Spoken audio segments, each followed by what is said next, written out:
Students, जैसा कि सवाल में दे रखा है, दो धनात्मक संख्याओं के वर्गों का योग 100 है तथा उन वर्गों का अंतर 28 है। उन संख्याओं का योग होगा।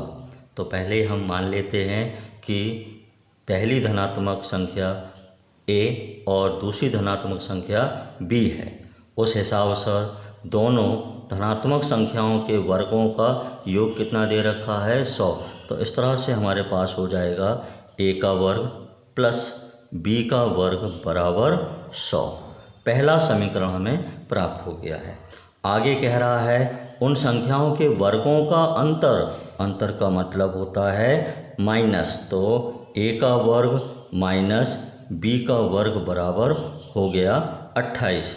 चूँकि दोनों तरफ विपरीत चिन्ह हैं, हम इन्हें कैंसिल कर देते हैं और यहाँ हम जोड़ेंगे तो हो जाएगा 2a² बराबर 128। चूँकि 2 यहाँ पर गुणा में है, बराबर के इस तरफ आएगा तो 128/2 हमें प्राप्त होगा। अब हम इन्हें कैंसिल करेंगे तो a² बराबर हमारे पास आ गया 64। चूँकि हमें मालूम है किसी संख्या से वर्ग हटाते हैं तो उसके बराबर के दूसरी तरफ पर रूट आ जाता है, और चूँकि हमें मालूम है पहले से ही कि 64 जो है वो वर्ग है किसका, 8 का। तो मित्रों पहली संख्या हमें प्राप्त हो गई है 8।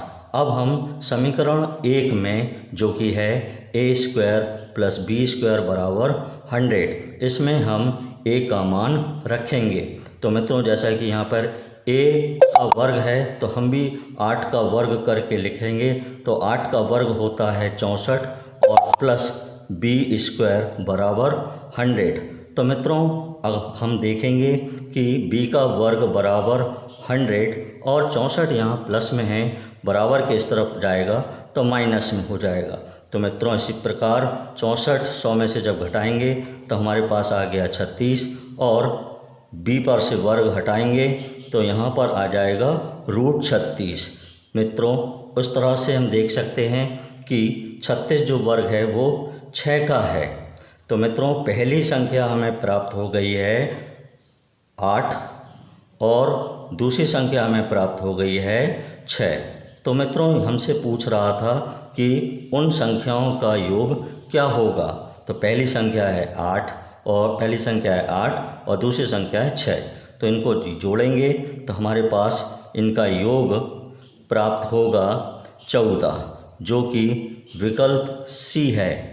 और मित्रों आपको अगर ये वीडियो पसंद आ रहा है तो आप इसे लाइक करें, शेयर करें और सब्सक्राइब ज़रूर कर लें चैनल को, क्योंकि सभी प्रतियोगी परीक्षाओं से जुड़े हुए महत्वपूर्ण प्रश्न आपको प्रतिदिन इसी तरह प्राप्त होते रहेंगे। धन्यवाद।